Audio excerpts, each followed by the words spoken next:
It's another Thursday morning. We're back at the Shoal Centre. Sidney by the Sea Rotary Club meets here every Thursday morning at 7. And it's my pleasure to welcome to this broadcast my good friend and colleague, Darryl Anderson, who has been the Executive Director of Mercy Ships Canada for several years. In the interest of transparency, I've been on the board of Mercy Ships Canada since before Darryl was born, and I'm a past chair. Darryl has an extensive background in the marine industry before joining Mercy Ships as executive director. And if I can speak as a director of Mercy Ships, is doing a brilliant job with a charity to which I've devoted a significant portion of my volunteer life, and which I think continues to, let us say, break new ground and change the world in which we live. Darryl, thanks for coming this morning, and thank you for your presentation to the club. Oh, it's always great to be at the club, and just the warm welcome. And we might also add that Tim Maloney, a former national director of Mercy Ships Canada, has been a long-standing member of the Rotary Club here, John. So I don't know what it is about the Rotary Club in Sidney here at the Shoal Centre, but your recruiting targets have been met. Yeah, and that's my bad. Tim was the one who recruited me to the board. Yeah, and Tim did a brilliant job as executive national director as well for 10 years. Tim actually took this the Canadian side of Mercy Ships, the Canadian office, and turned it into a professional organization.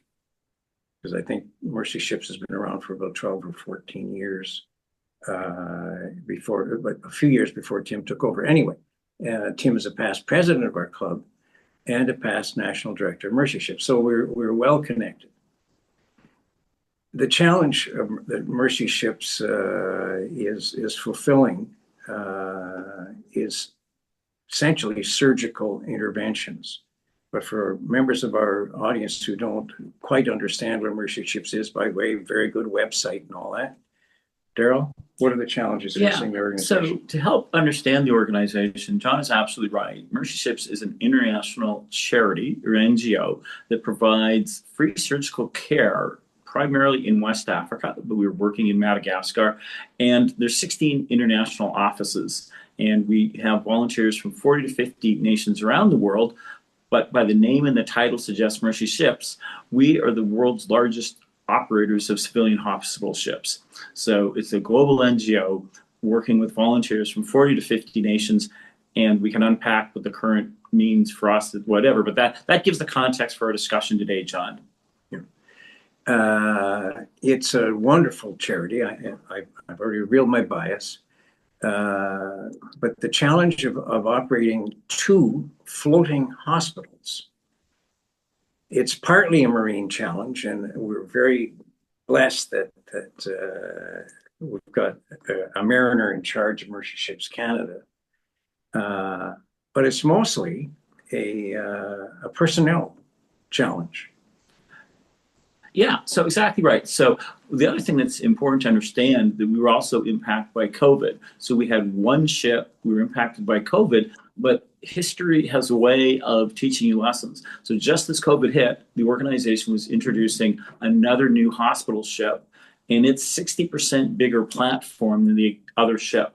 So not only did we have to adjust and adapt to the fact that we couldn't serve in the same way with volunteers during the COVID because the world airline industry collapsed. So we had to expand our base, but we had to grow into what kind of the chief operating officer would call a fleet mentality. We're now running a hospital system, and Africa is a really big continent. So when you have one ship in Madagascar and one in Sierra Leone, there's a lot of real estate in between, or there's a shipyard in South Africa, or one in the Mediterranean in Spain where you go in. So John is right. Essentially, the organization, the number one challenge that we have is how do we get the human capacity from all these amazing people that want to contribute in the right place at the right time. And in Canada, for instance, we've since the depth of COVID, we've rebuilt our volunteer capacity by 187%. or 183 rather. So that sounds really good. And we have over 122 Canadians volunteer per year. Some are long-term or short-term, but the organization as a whole will have about 3,500 volunteers per year serve on the various hospital ship platforms. And then we're trying to strengthen our education and training or medical capacity building on land simultaneously. So Mercy Ships is learning to be a Ship Plus platform, John, and that's what it's so exciting that our connection with Rotary is their deep commitment to humanitarian causes, and that's why it's always a joy to be here at the Shoal Centre this morning. And by volunteers, the volunteers on the ship pay their own way. They fundraise through their own charitable organizations in the 18 national chapters. And there are a few paid positions. Don't forget, we need IMO certified maritime specialists because it is a ship. And we need certified doctors, anesthetists, nurses, galley crew, you name it. Logistics departments. Yeah. Yeah. And that is where the labor budget for the organization is $2.97. So you got to get. I mean, the volunteer side is extremely important, and actually, the global organization looks to Canada for a very special reason. We have bilingual medical staff, and many of the countries to which we provide service are French speaking. Yeah. Darryl, I have a question for you. Good morning. Sure. Nice to meet you. Good morning. I've been recently very much involved with trying to increase the profile of the marine sector on the peninsula. It is one of a core, arguably 4 major economic sectors. The other 3 being agriculture, manufacturing, retail, and marine. It's likely the one that receives the least amount of profile, the least amount of understanding amongst the public. And so we're going to change that. At the Peninsula Chamber of Commerce, we've set up a marine committee. And the goal of that committee is to increase the profile of everything marine. And you are now everything marine. So good. Guess what? I'm going to be contacting you. But within the context of the now recent, most immediate geopolitical scenario, we've been told that a lot of money is going to be spent on the marine industry in Canada. Well, through the auspices of the defense component of that. And so that does mean, ships and airplanes and guns and army and stuff. But it also means medical inventory. Yeah. To support massive increase in spending. Have you or will Mercy Ships be benefiting from this tsunami of economic development opportunity coming from the federal government? It's actually likely the opposite case because Mercy Ships does all our work internationally. And the client we've seen is globally governments in Canada. We don't get any government funding in Canada at all. It's almost all individuals or corporations or some foundation support or churches.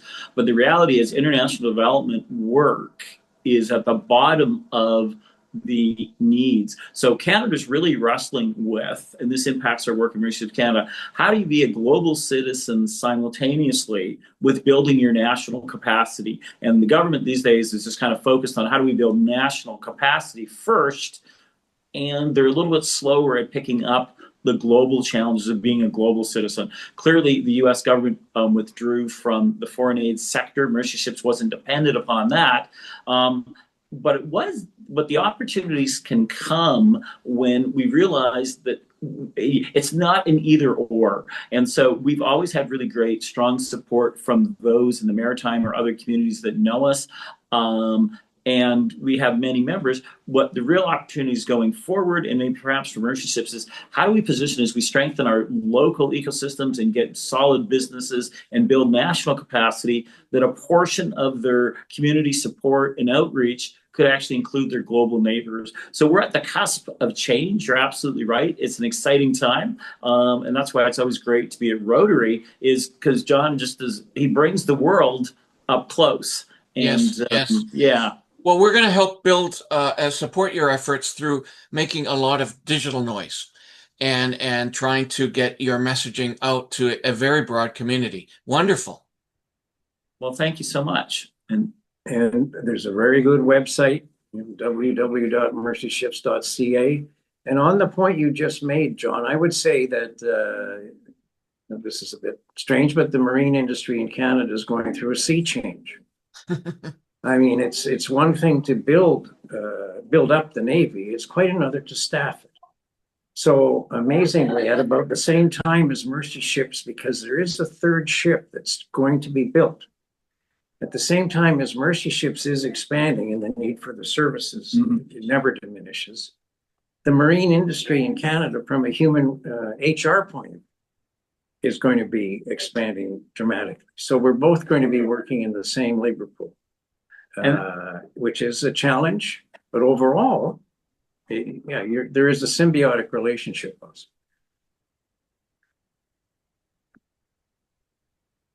Thank you so much for coming, Darryl. I mean, I can't say too much more about Mercy Ships. I'll be accused by President Gary of having a conflict of interest in this circumstance. But congratulations to all of you in Mercy Ships Canada who labor daily to contribute to what is a global effort. And keep in mind, what we're talking about here is parts of the world where people never see a doctor. And a young baby is bitten by a mosquito, infection ensues, and 20 years later, they can't eat because the tumor on the side of their face is killing them. In Canada, that same baby would immediately go for, if there was infection, would go to a doctor, maybe get a tetanus shot, and it would all be forgotten. Darryl, thank you. Yeah, and I want to thank Rotary because every time I have the privilege of coming in, not only do we get to sing the national anthem, but this club is a cross-border club, and we get to look at the American flag, and we get to share the Rotary four-way test. And you look at the Rotary four-way test and the work that so many other organizations do, all in our own language, we're expressing the same thing: care for others, care for community, and care for environment. And it's just an absolute pleasure to be here today. Thank you for the honor of this interview so much. Truly grateful. Take care, gentlemen. Thank you. Bye-bye. Bye-bye.